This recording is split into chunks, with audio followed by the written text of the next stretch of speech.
Hola, oyentes de Radio Sefarad. Tenemos el gusto de tener en los micrófonos a la profesora de Historia Contemporánea y otras cosas más que nos hablará de ella de la Universidad de Navarra, la Universidad Pública de Navarra, Ana Dulska. Muchas gracias, buenas tardes. Bueno, Universidad de Navarra, sí. Universidad de Navarra, sí. Bueno, y díganos también exactamente a qué se dedica usted dentro de la universidad. Sí, yo soy profesora de la Historia Contemporánea en el grado doble en Relaciones Internacionales y Derecho, pero sobre todo soy investigadora en Historia Medieval y Contemporánea en el Instituto Cultura y Sociedad de la Universidad, donde, entre otras cosas, trabajo el patrimonio judaico de Navarra. Uh-huh. Bueno, hablaremos de ello, pero también tenemos que hablar de unas jornadas que yo no sé si ya se han celebrado, creo que sí, Sí, hace eh, exactamente una semana. en la Universidad de Navarra sobre las raíces judeocristianas de Europa y Latinoamérica. Eh, es prácticamente todo el mundo, o casi todo el mundo, entre Europa y Latinoamérica hay mucho, pero evidentemente tiene que ver con los territorios en donde la cultura europea estuvo presente, ¿no? Sí, la jornada fue organizada conjuntamente entre el Instituto de Cultura y Sociedad y la Fundación Hispano-Judía para ofrecer a los alumnos un espacio de reflexión, de debate, de qué es lo que ellos entienden por las raíces judeocristianas. Al principio, el enfoque del debate de la jornada eran las raíces judeocristianas de Europa, pero resulta que tanto en mi aula, en mi asignatura, como en toda la universidad, tenemos muchísimos alumnos latinoamericanos y decidimos extender ese alcance de la reflexión a Latinoamérica, porque para mí es muy importante ver cómo fluyen las ideas, cómo se transforman en función, cómo viajan a través del tiempo y del espacio. Por eso creo que también para los alumnos tanto de Europa como de Latinoamérica fue muy enriquecedor poder comparar las diferentes perspectivas. Uh-huh. Bueno, muchas veces se utiliza esta palabra compuesta judeo-cristiana, ¿no? Pero a veces esto uno se pregunta, no siempre todos los conceptos coinciden entre las raíces judías y las raíces cristianas. ¿Hasta dónde llega una y empieza la otra? ¿O qué tienen en común y qué tienen de diferente? Bueno, podríamos utilizar una imagen propia de la evolución, la filogénesis, ¿no? Que al final el cristianismo proviene del judaísmo. Así que creo que es justificado hablar de las raíces cristianas comúnmente. No es necesariamente entrar en el debate sobre la religión propiamente dicha, porque ahí me figuro que nos quedaríamos cada uno en su posición, pero lo importante es entender, conocer y entender el denominador común en cuanto a la cultura. ¿De dónde viene la cultura europea? ¿De dónde viene la cultura latinoamericana? ¿Cuáles son los componentes? ¿Cómo se formó? ¿Cómo se transformó a lo largo del tiempo? ¿Qué es lo que queda de común? ¿Dónde se separaron? ¿Cuáles son los elementos de convergencia, de divergencia? Y creo que debates así, donde participan alumnos jóvenes que lo que no quiero decir mayores, porque todos somos jóvenes al final, es la cuestión del espíritu, pero lo que las generaciones anteriores hoy ya dan por hecho o no se molestan en reflexionar, los alumnos sí tienen muchísima energía, muchísima capacidad de hacer preguntas, de buscar respuestas, de cuestionar lo que los adultos les decimos o los mayores les decimos. Entonces, fue un encuentro entre los alumnos, entre la generación de personas que se están formando, que se están preparando para convertirse en agentes sociales, políticos, económicos, culturales, y la generación anterior de los profesores, de los que ya hicieron historia. De hecho, contamos con dos personalidades, con el profesor de Derecho Constitucional, Joseph Weiler, sefardí de origen, y Rabino Sergio Bergman, de Argentina. Yo creo que tanto el profesor como el rabino aportaron perspectivas académica por un lado y muy práctica aplicada por el otro, y enriquecieron este debate para el cual los alumnos se prepararon a base de ciertos textos que les sirvieron, como yo les dije antes cuando les ofrecí estos textos, que mi intención no era imponer ninguna visión, sino todo lo contrario, provocar e inspirar ese debate, y creo que así fue el resultado. Bueno, en general, cuando tradicionalmente o clásicamente se hablaban de estas cuestiones de la civilización cristiana, pues estaban vinculadas incluso a raíces paganas, más a Grecia que al oriente, de donde surgen el monoteísmo, etcétera, etcétera, que luego llega a Europa, ¿no? ¿Cómo se combina o cómo se pudo combinar en ese mundo antiguo tales posiciones que muchas veces chocaron frontalmente? Hoy en día a veces todavía nos sentimos conmovidos por luchas religiosas, por ejemplo, en el mundo musulmán suelen ser habituales, o contra Occidente, como lo denominan, pero también lo que nosotros denominamos cultura occidental tuvo unas raíces violentas hace muchos siglos atrás, ¿no? Solamente recordar, por ejemplo, Alejandría como escenario del cristianismo incipiente, los paganos y los judíos en facciones enfrentadas, ¿no? ¿Qué es lo que tenían en común y qué es lo que hoy en día rescatamos de todos estos pilares? Sí, yo creo eso habría que matizarlo mucho, pero creo que como un panorama muy global, la característica, la propiedad de las culturas, la separación entre la cultura y la religión es muy moderna. Entonces, cuando hablamos de cultura de la religión en la antigüedad, podemos hablar o sea, es como la unidad. Yo creo que la propiedad de aquellas culturas antiguas, antes del nacimiento o antes de la expansión del monoteísmo, era el sincretismo, la capacidad de sincretizar, de unir como si fuese un mosaico romano, ¿no? Unir diferentes elementos procedentes de diferentes culturas, de diferentes creencias, diferentes actitudes hacia la vida, diferentes cosmovisiones. Lo que aportó el monoteísmo fue lo contrario, fue una creación de una cosmovisión basada en unos principios al final muy estrictos, de las cuales emanó la doctrina y la praxis religiosa. Lo que es la cultura, las raíces de Europa, y luego cuando esa Europa se expandió al continente americano, la cultura europea fue trasladada al continente americano. Creo que lo judeocristiano aporta esa rectitud propia del monoteísmo, pero al mismo tiempo ese sería el legado grecorromano en cuanto a la cultura, no tanto al derecho, la capacidad de aceptar la diversidad, la capacidad de aproximarse a la diversidad.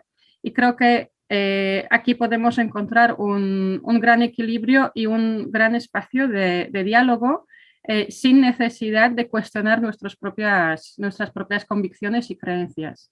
Uh-huh.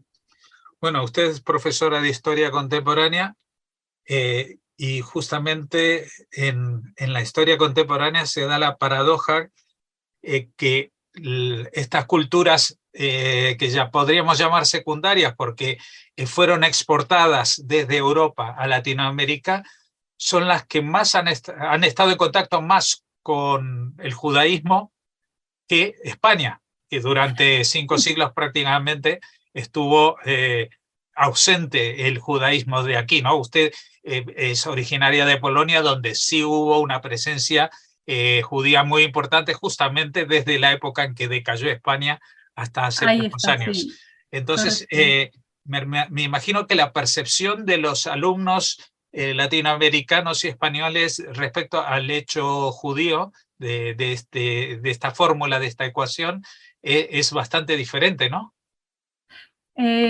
Sí y no.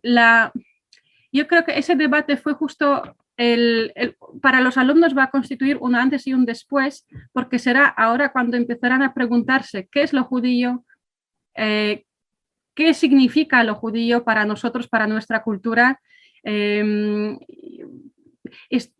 Estoy segura que muchos de los alumnos ni siquiera saben que en su entorno hay muchos judíos que, como en ámbitos fuera de lo religioso, en un diálogo social, en un encuentro puramente social, cultural, no ha surgido el tema. Entonces empezarán a preguntar, empezarán a fijarse, empezarán a indagar y conocer, aproximarse no, iba a decir al otro, pero no es así, no es el otro, es la otra persona, pero no, la actitud no debería cambiar, todo lo contrario, yo creo que se van a abrir a conocerlo mejor. Es verdad que la presencia de los judíos, de los sefardíes, por ejemplo, en España se está reconstruyendo.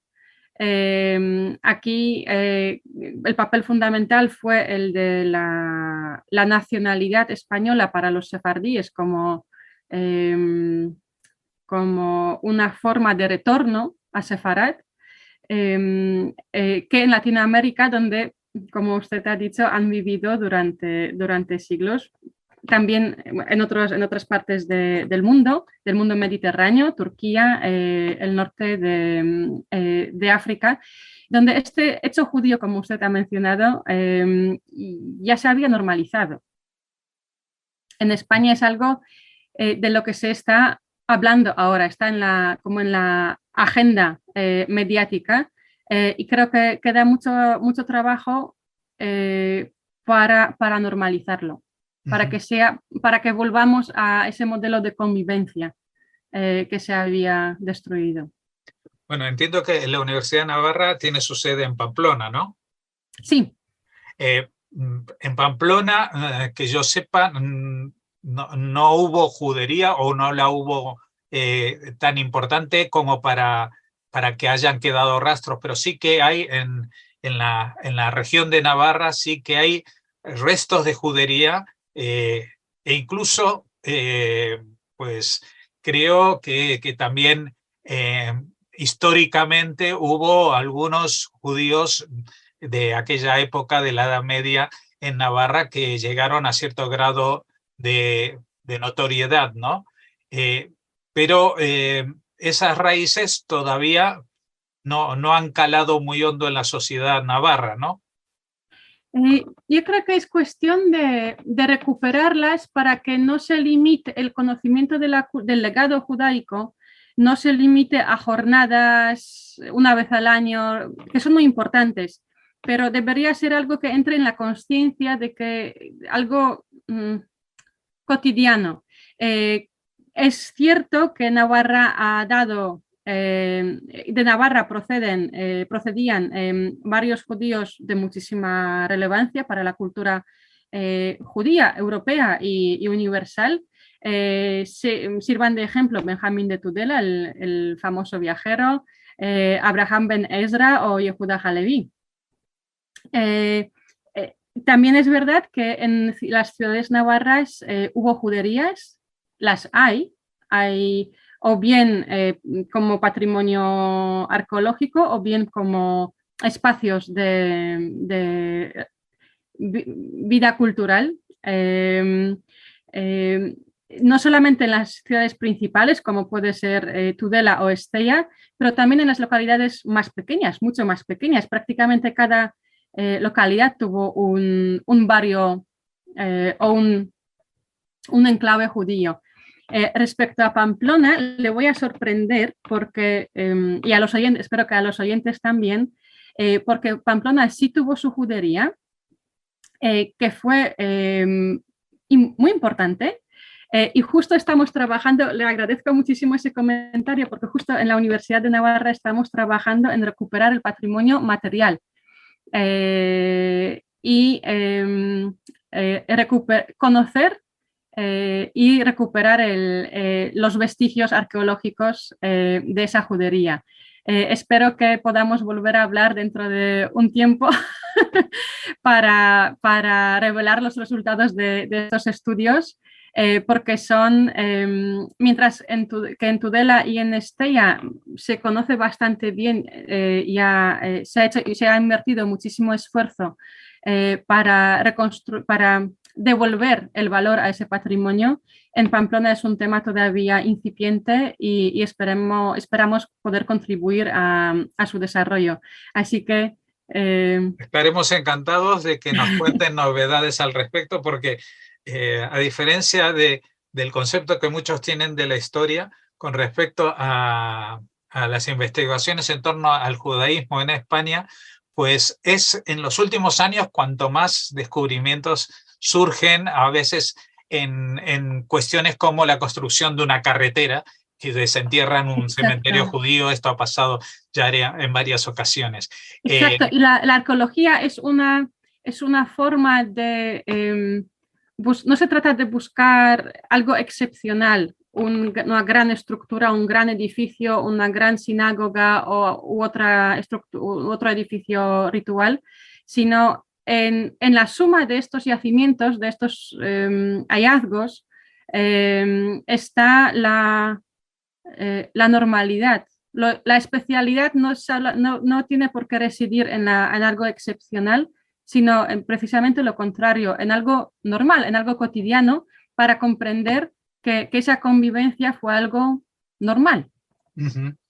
Y justamente sobre eso quería preguntarle, porque bueno, me imagino que una semana después de estas jornadas todavía no han llegado todos los ecos y repercusiones que esto habrá tenido, pero me imagino que usted habrá tenido contacto con algunos de los alumnos que asistieron y que, si bien no ha pasado mucho tiempo, pues ya les ha dado suficiente para que se sientan inspirados para hacerse preguntas, ¿no? Esa inquietud está tomando forma. Sí, de hecho, estamos hablando de la historia del siglo XIX y XX, y en prácticamente cada tema sale la contribución de los judíos a la construcción del mundo moderno, en lo económico, en lo social, en lo cultural, en lo político. Entonces, yo creo que a los alumnos, y de hecho me lo han dicho, me lo han confirmado, se están fijando muchísimo más, y eso también ayuda a la comprensión y a recordar la historia y mejora el aprendizaje. Sin duda es una labor que nosotros no podemos sino felicitar y agradecer a la Universidad de Navarra que haya iniciado este camino. Y digo iniciar porque en todos los aspectos y todas las veces que se ha intentado hacer en la geografía española, siempre ha habido continuidad. Igual no en el mismo formato, pero esto es una semilla que se planta y que empieza a crecer porque la gente quiere saber quién es, y para saber quiénes son no solamente se pueden fijar en el documento de la partida de nacimiento, hay que mirar un poco más atrás para saber quiénes somos y por qué estamos aquí, y a veces por qué hacemos lo que hacemos y pensamos como pensamos. Así exacto, yo creo la universidad, el papel principal de la universidad consiste en despertar la inquietud y capacitar para hacer las preguntas y buscar las respuestas. Pues estamos encantados de haberla conocido y estamos encantados con esta iniciativa que esperamos que se repita, como usted dice, más de una vez al año, pues sería muy recomendable para todos. Muchas gracias. Profesora Ana Dulska, y hasta la próxima, porque ya vemos que se ha abierto un camino de que seguramente volveremos a encontrarnos. Muchísimas gracias y un saludo a usted y a todos los oyentes de Radio Separat.